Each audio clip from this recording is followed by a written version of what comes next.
here we go. Some people just make school more entertaining, you know, Tyler? Huh? Yep. All right. So now, homogeneous, and which one did we write on the left side of that little chart? Homogeneous. Homogeneous. All right. So homogeneous and heterogeneous. Now, if at any point you don't have enough room, just rewrite it underneath the chart. That's okay. All right. So, which one is uniform? Homo. Homogeneous. Uniform composition. Sorry, that's really messy. Uniform composition, heterogeneous is not uniform. Which one only has one phase? Which one has multiple phases? Now, when I say phase, I don't mean solid, liquid, gas. I know that's confusing. I just mean parts. One part, right. So one, the only reason I'm using the word phase is it could be on a Regents. All right, but really that phase means part. One phase or part. So in other words, salt water has all one part. Yes, there's salt and water, but you can't see the difference. So it looks like one thing. Heterogeneous has two or more phases or parts. And then we'll talk about separating later. Okay, let's come up with some examples from your daily life of these mixtures. Try not to use the ones from that homework last week. Salt water. Okay? That was over here, right, I assume? Yeah. Okay. NaClAQ, I want you to write down. NaCl parentheses, little a, little q, lowercase a, lowercase q. That is how we write salt water in chemistry. We don't write the word salt water, we write NaClAQ. What's with the AQ? Well, I'm getting there, hold on. This is salt, sodium chloride is salt. AQ means aqueous. Close enough. Aqueous means dissolved in water. It's a solution. So, I actually forgot to write that down in period 3. That's all right. Solutions. Anything dissolved in water is called a solution. So they're all homogeneous. In lab, what color was the solution? The last lab. Blue. Yeah, it was like a blue, light blue, right? Because it dissolved in the water. Uniform. Okay. What else for homogeneous? Let's get at least like 3 or 4 examples. Kool-Aid. Kool-Aid. I believe that's spelled with a K. Yes. Yeah.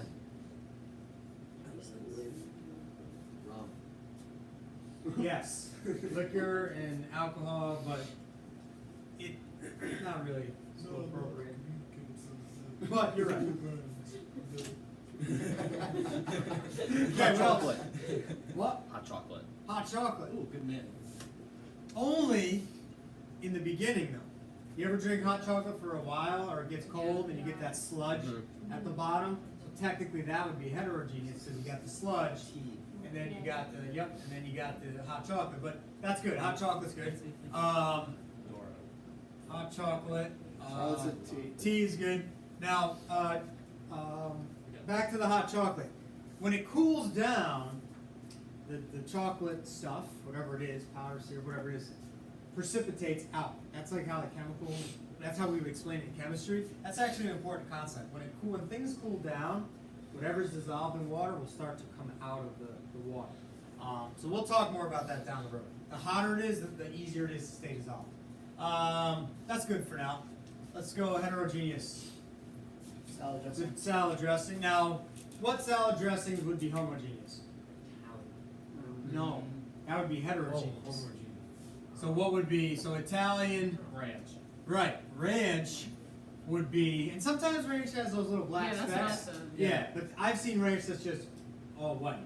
So, Wait, But- wouldn't blue cheese be moved to? blue cheese would be homogeneous. I Yeah. would put it on Yeah. a salad. Wait, Yeah. isn't that like It's a homo. No, blue Oh. cheese is just white, I believe. Should be. so The actual cheese has can have fungus on it, which is blue, which is why it's called blue cheese. But the dressing is usually just white. Hot chocolate with mushrooms. Well, that would be over here. Oh wait, no, you're right. All right, hot chocolate with marshmallows. You got you. You did. marshmallows and salt? Not Not really. fully. No, mine Math? do. What do you use? The little ones? Yeah, the little ones. I was a giant Put one. a big one in it. How the giant one? All right. Okay. What else? A few more. Spaghetti. Spaghetti. just straight up like the noodles? No, like spaghetti. So, Meatballs. alright, what do you got on there? Sauce, pasta, Tyler said. and meatballs? Spaghetti and meatballs. Spaghetti and meatballs. I don't know how to spell spaghetti. Don't tell me. It's- Are you serious? Jetty, He Yeah. said Yeah. right? Yeah. Yeah. Spaghetti, Yeah. and meatballs. spaghetti. Good. Alright, let's get one more. One more heterogeneous. Hot dogs. Hot dogs? No, they should be homogeneous. They should be. The whole hot dog should look the same. You got chunks in your hot dog? A bomb Mac sub and from Subway. cheese. Ooh, kielbasa. A good sub from Subway. That's what Yeah, okay, subs, right. Subs. Oh, Okay, yeah. good. Take the All right. easier spelling. I'm gonna give you one more here. That's not fun to talk about, Oreos. but salt water with sand. NaCl with sand. NaClAQ with sand. The only reason I'm writing it and saying it again is because that's what the Regents is going to use. They're not going to talk about how to separate spaghetti and meatballs. Okay? They're going to ask you how to separate salt water and sand, and like a lot of you said, you would filter the sand out, then boil the water. Salt's left behind. So that's why I brought that up. All right. Okay, so that's kind of the gist of the definitions and then examples. You guys seem to have it in here though, in chemistry, on the Regents. This is the big one, right? A solution, something dissolved, and then this is where they go with heterogeneous, all right? They're not gonna give you a question that's has something to do with hot chocolate or marshmallow. I mean, it's good examples. Right? It's good we're talking about it, you can visualize it, but as far as on a test, they're gonna make it more like with chemicals, right? Just remember, if it all looks like one thing, that's homogeneous, and if you see different parts to it, that's heterogeneous. All right. Oreo. Okay. What? Oreo. Yeah, which one's that? Hetero. Hetero, right? What about toothpaste? Hetero. I almost said toothpaste, but I just. Kind of depends, right? It's like a mix between the two. Yeah, well, my toothpaste is all white. Anybody have like different colors in My theirs? dad I have the does. cinnamon. Yeah. My dad does like a mix So, of like. right, so that's heterogeneous. Separating mixtures and compounds. Here we go. All right. So I just want to get through this, and then that'll be it. We got about 13 minutes-ish. Okay. So if we're talking about heterogeneous, so how do we separate heterogeneous? What do we do back there? How would I separate that Italian dressing? The filter thing. Filtering, right. So filtration. Filtration is how we separate heterogeneous. Anything else? What's that thing you're doing? Send the blood. Yeah, we Centrifuge. talked about that this morning. Yeah, boiling. That could be homogeneous or heterogeneous, but we can put it here. Centrifuge. I actually have one in the cabinet over there. I'll write a note to myself here. Copper. I gotta Well, show you electric guys an email. fist or something like that. What? Electric fist? Gel electrophoresis? Yes. Sort of. You need to use electricity. I mean, yeah, sort of. Yes. Yeah, good. Good. Yeah. They're actually, and there's another word I'm going to throw down here in a second. So filtration, centrifuge.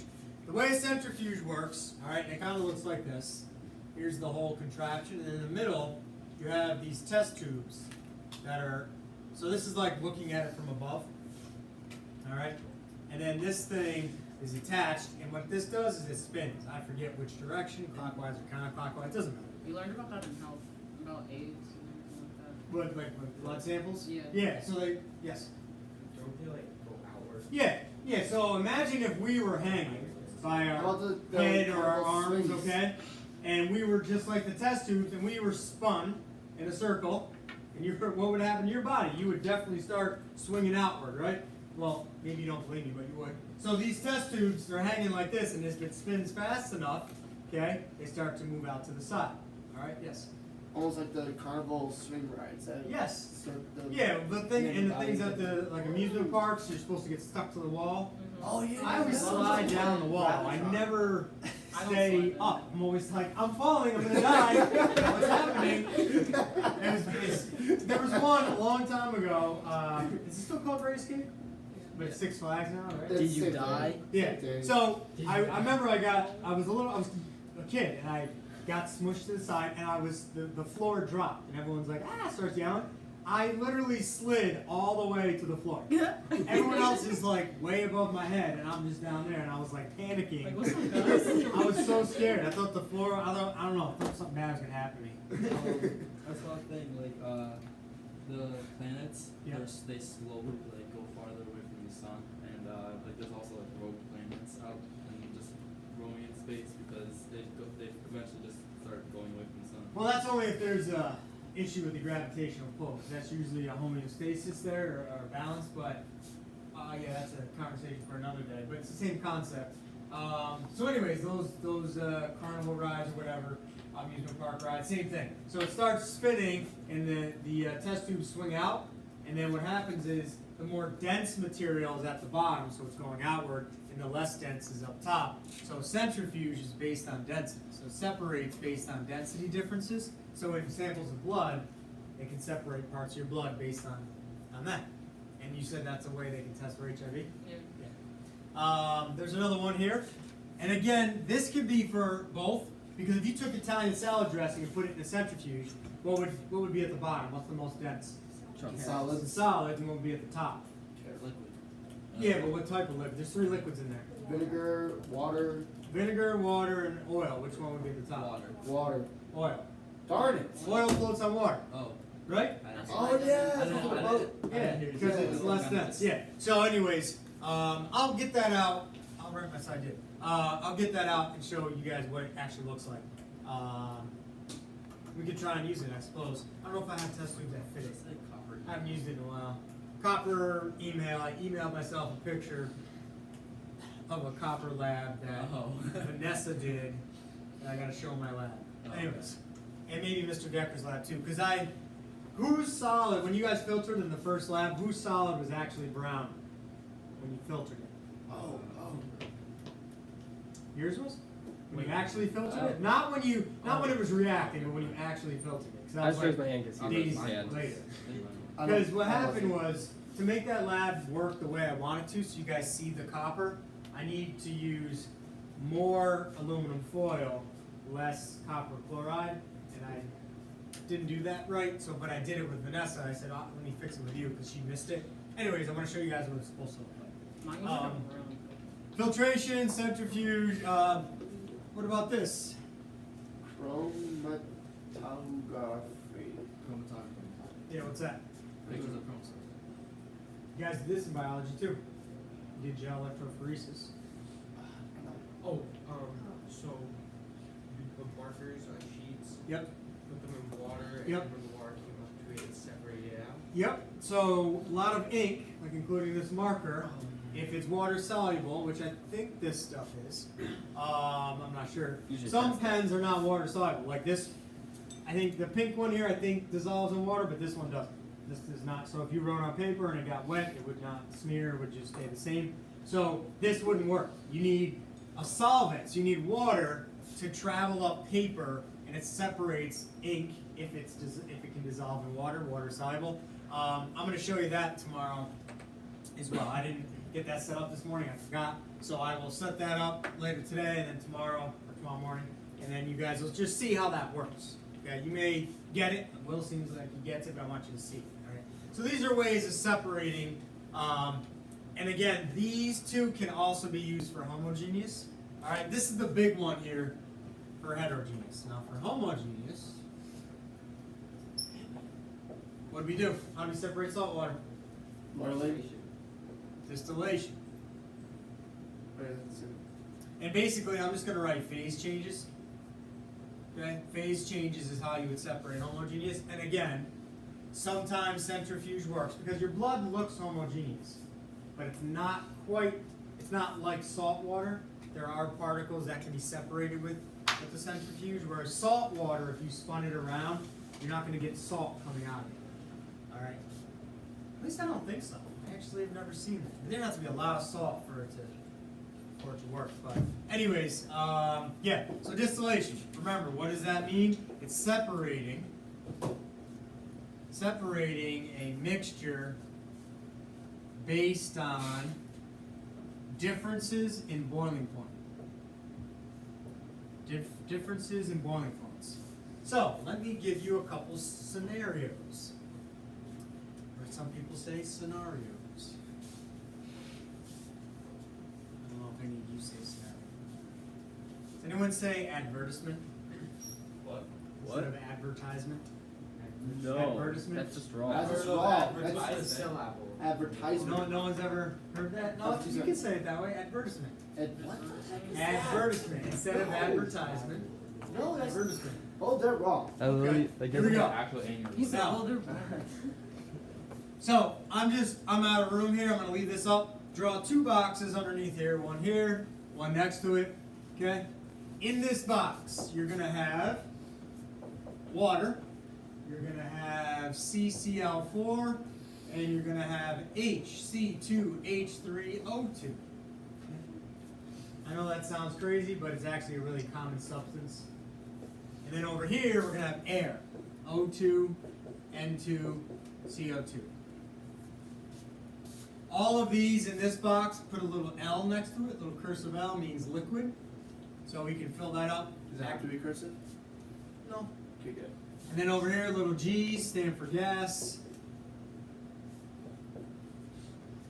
Alright, we'll probably end with this little example. I wanted to take notes on separating compounds, but we'll pick up tomorrow. I just don't want to forget to write down electrolysis. Maybe I'll write myself a note for that too.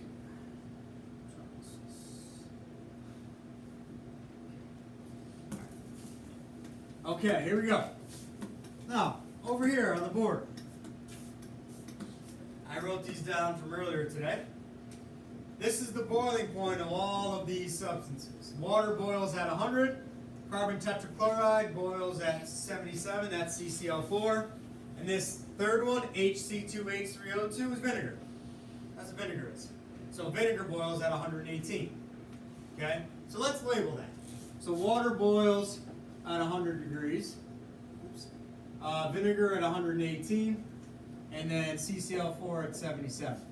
Then over here, oxygen boils at negative 183. Nitrogen boils at negative 196. And then carbon dioxide boils at negative 79 degrees Celsius. So get all those down. And then I want you to think, and maybe turn this into a little bit of a cooperative activity here. Think for a minute. If we use the distillation technique, okay, and I'll give you a little help. Let's say this box over here, we have a little valve coming out of the top that you can open and close. And then this one, we have a valve at the bottom that you can open and close. Okay? So maybe we could draw like, I don't know, something like that. Some sort of thing you could twist and turn, open it up, or whatever. Yeah, I think you get the point. Okay. Think, if we're using distillation, so we're going to separate both of these boxes based on boiling point. Oh, one crucial piece of information. This box is at room temp, which is about 20 degrees Celsius. Same thing here, at 20 degrees Celsius. So the whole box is at 20 degrees Celsius to start. Like these boxes are sitting on the table. How would you separate using distillation? And then, once you figure that out, which one, or what is the order you can separate the three compounds or elements? So that's what you're thinking right now. Okay? So we're going to use differences in boiling points to separate them, but explain what we would do. Imagine these boxes are sitting right here, and we can do whatever we want. We have all the technology we need. Okay? What can we do to separate these two based on the boiling points? And then the order that they are separated. So you're going to have to take one of these out at a time. Take one of these out at a time. Hold on, I just want everyone to think. Some people haven't even gotten that far yet. I haven't yet.